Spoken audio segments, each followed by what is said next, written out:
Guys JJ के मांगा का चैप्टर 266 रिलीज हो चुका है और तुम्हें पता होगा जो रिसेंटली अभी जो लास्ट चैप्टर है उसमें यूजी खुल्लम खुल्ला सुकुना को धमकी दे देता है कि ये मेरा मेगुमी और उसमें एंट्रेंस नहीं करना। ओके। और यहीं पे यूजी का चचा स्वयं सुकुना ये लाइन सुनते ही उसकी जल के स्वाहा हो जाती है। अब उसके बाद से ये चैप्टर शुरू होगा, चैप्टर 267, जिसमें चैप्टर जैसे ही स्टार्ट होता है और उसका फर्स्ट पेज में दिखाया जाता है कि मेगुमी की सोल से यूजी बात कर सकता है जैसे कि उसने पहले किया था, जिसमें फुशिगुरो बोलता है कि बहुत हुआ, मुझे एक नई दुनिया बनानी है जिसमें उसकी बहन बिना किसी सफरिंग के रह सके। और साथ ही साथ वो कहता है नहीं तो कम से कम मुझे ये टूटी फूटी जिंदगी को समेट कर रखना है जितना मैं अब समेट सकता हूं। अगर तुम्हें नहीं पता कि मेगुमी की बहन के साथ क्या हुआ था तो मेगुमी की बहन को एक्चुअल में पोजेस कर लिया था योरुजुन, बिल्कुल वैसे ही तरह जैसे सुकुना ने मेगुमी को पोजेस किया था। नेक्स्ट पेज में हमें दिखाया जाता है कि मेगुमी अपने लाइफ के छोटे छोटे पलों को भी बहुत ही ज्यादा एंजॉय करता है, जैसे कि खाना पहनना सोना उन लोगों के साथ जो मेगुमी सबसे ज्यादा पसंद करता है, जैसे कि उसकी बहन और इतादोरी। इस चैप्टर से पता चलता है कि मेगुमी सुकुमी की कितनी ज्यादा परवाह करता रहा और कितना ज्यादा हार्ट ब्रेक हुआ था जब सुकुना ने उसकी बॉडी यूज करके उसको मार दिया था। लेकिन अगर नहीं मारता तो भाई बहुत गलत हो जाता है यार, दोनों भाई बहन थे। नेक्स्ट पेज में बताया जाता है इतादोरी के ग्रैंडफादर के बारे में जिनको कैंसर था। ग्रैंडफादर को ट्रीटमेंट ऑफर की भी गई थी लेकिन उसमें बहुत ज्यादा स्ट्रॉन्ग साइड इफेक्ट्स थे, इसलिए उन्होंने रिजेक्ट कर दिया। यहाँ पे यूजी बताता है कि उसके ग्रैंडफादर सोचते रहे कि उसका शरीर बहुत ज्यादा स्ट्रॉन्ग है कि वो बिना ट्रीटमेंट के भी रह लेंगे। बताता है जब से जुजुत्सु हाई आया ये सब फालतू ख्याल उसके दिमाग में भरे पड़े रहते हैं और वो ये भी बोलता है कि जब मैं ये सब सोचता हूँ अपने ग्रैंडपा को समझ पाता हूँ और उन लोगों को भी जो हेल्पलेस सिचुएशन में फंसे हुए हैं। लेकिन साथ ही साथ मुझे समझ आ जाता है कि ये सारे चॉइसेस को वो चेंज नहीं कर सकता जो रियलिटी में है। यूजी फाइनली बोलता है कि इसलिए मेगुमी मैं तुझे जिंदा रहने के लिए और नहीं बोल सकता। तभी अचानक से सीन चेंज होता है, स्नैप होता है सब कुछ और सुकुना यूज करता है अपना फिर से हॉलो विकर बास्केट। लेकिन जहाँ तक पंछी वंछी देख के लग रहे हैं भाई हाँ ये लोग डोमेन में ही है क्योंकि शिबुया तो मिट्टी बन गया। सुकुना बोलता है वो टेक्निक को यूज करना मेरे लिए बहुत खतरनाक है जो गोजो ने यूज की थी। आगे बताया जाता है सिंपल डोमेन या हॉलो विकर बास्केट को एक्टिवेट करने के लिए बहुत लो आउटपुट में ही काम बन जाता है। दोनों टेक्निक डोमेन एक्सपेंशन के श्योर हिट को भी कैंसिल कर देते हैं, लेकिन ये दोनों टेक्निक ज्यादा देर तक डोमेन एक्सपेंशन को नहीं सह सकते, आखिर में वो ओवर पावर हो जाएंगे। लेकिन यहीं पे बताया जाता है कि सुकुना के पास 4 हाथ है और वो अपने हॉलो विकर बाल्टी को मेंटेन कर सकता है 2 हाथ से और 2 हाथ से लड़ सकता है यूजी से। मतलब सुकुना जब तक 2 हाथ से लड़ रहा है 2 हाथ से हॉलो विकर बाल्टी मेंटेन कर रहा है, यूजी का डोमेन उसका घंटा नहीं उखाड़ पाएगा। वाह भाई गे। और यहीं पे नेक्स्ट पेज में दिखाया जाता है कि भाई यूजी और सुकुना एक दूसरे को दे दमादम मुक्के बरसा रहे हैं। उसके नेक्स्ट पेज में दिखाया जाता है कि सुकुना बहुत ही जोर से यूजी को मुक्का मारता है कि वो जमीन में जाके घुस जाता है। उसके बाद दिखाया जाता है कि सुकुना बहुत ही ज्यादा चिल्लाने लगता है कि वो बहुत ही ज्यादा शॉक में है। सुकुना बताता है कि वो कितनी ज्यादा शिद्दत से नफरत करता है उन लोगों से जो उसके ऊपर तरस खाते हैं। अबे डायरेक्ट बोल दे यूजी से हेट करता है और कोई नहीं। सुकुना यहाँ पे एक्चुअल में बोलता है कि आखिर किसी ने सोचा होगा कि किसी ने मुझे इतनी नीचे नजरों से देखा तो मुझे इतना गुस्सा आ जाएगा कि अगर मेरे ऊपर कोई तरस दिखाएगा तो मुझे इतनी नफरत हो जाएगी उससे। क्या ही मजा आएगा ना कि तेरी वजह से सारे इंसानों को भुगतना पड़े। सुकुना चिल्ला चिल्ला के ये सारी चीजें यूजी को बोलता है। यूजी ने जो पिछले चैप्टर में धमकी दी थी सुकुना को, भाई सुकुना को चुप गई भाई। और जब सुकुना चिल्ला रहा होता है यहाँ पे यूजी का फेस देखो सीधे गाली देगा। फिर सीन चेंज होता है जहाँ पे छुटकू मेगुमी रहता है। ये बेसिकली वही वाला सीन है जहाँ पे गोजो पहली बार मेगुमी से मिला था, किड मेगुमी से, लेकिन इस बारी गोजो की जगह यूजी था। जब गोजो ने पहली बार मेगुमी को देखा था और अजीब सा फेस बनाया था और मेगुमी ने पूछा था कि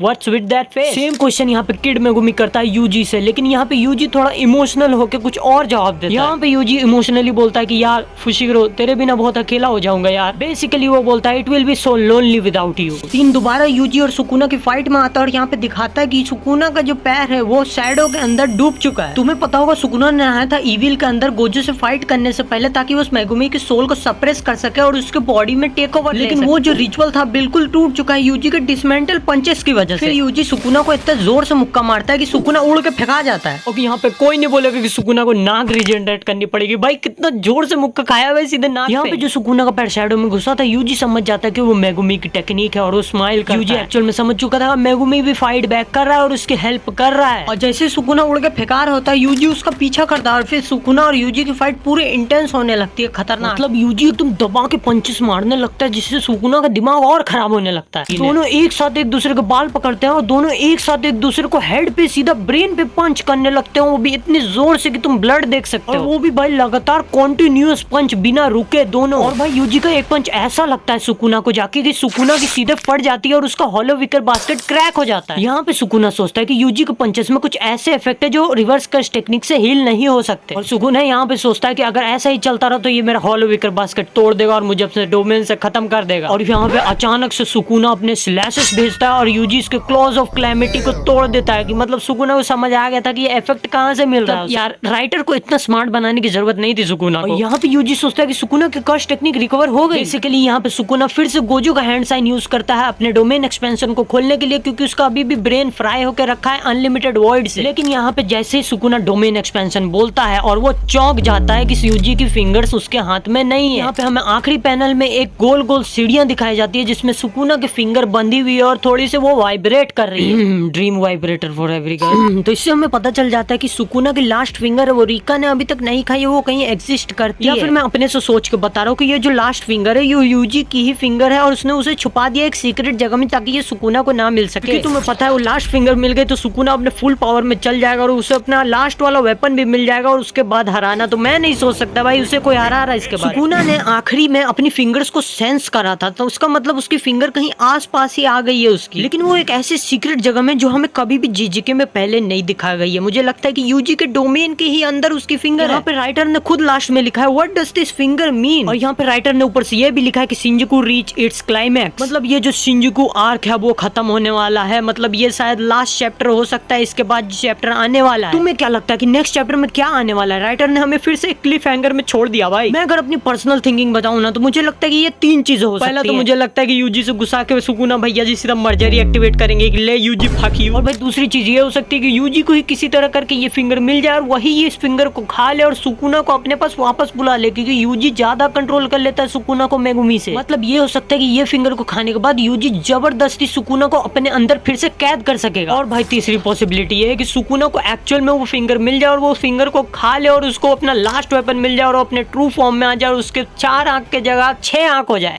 6 आंख वाला ज्यादा हो गया, लेकिन भाई फिर से वो रिकवर हो जाएगा और उसकी स्ट्रेंथ और बढ़ जाएगी और भाई खत्म है यार फिर जेजे के। तो मैंने तो अपना ओपिनियन दे दिया और चैप्टर समझा दिया, अब तुम लोग भी अपना ओपिनियन या फिर आइडियाज दे सकते हो कि नेक्स्ट चैप्टर में आखिर क्या होगा। और साथ ही साथ मुझे ये भी कमेंट्स में बताना कि मुझे और कौन एनिमेज में वीडियो बनानी चाहिए और तुम लोग टॉपिक सजेस्ट भी कर सकते हो कमेंट सेक्शन में। तब तक के लिए बाय बाय, नेक्स्ट वीडियो में मिलते हैं।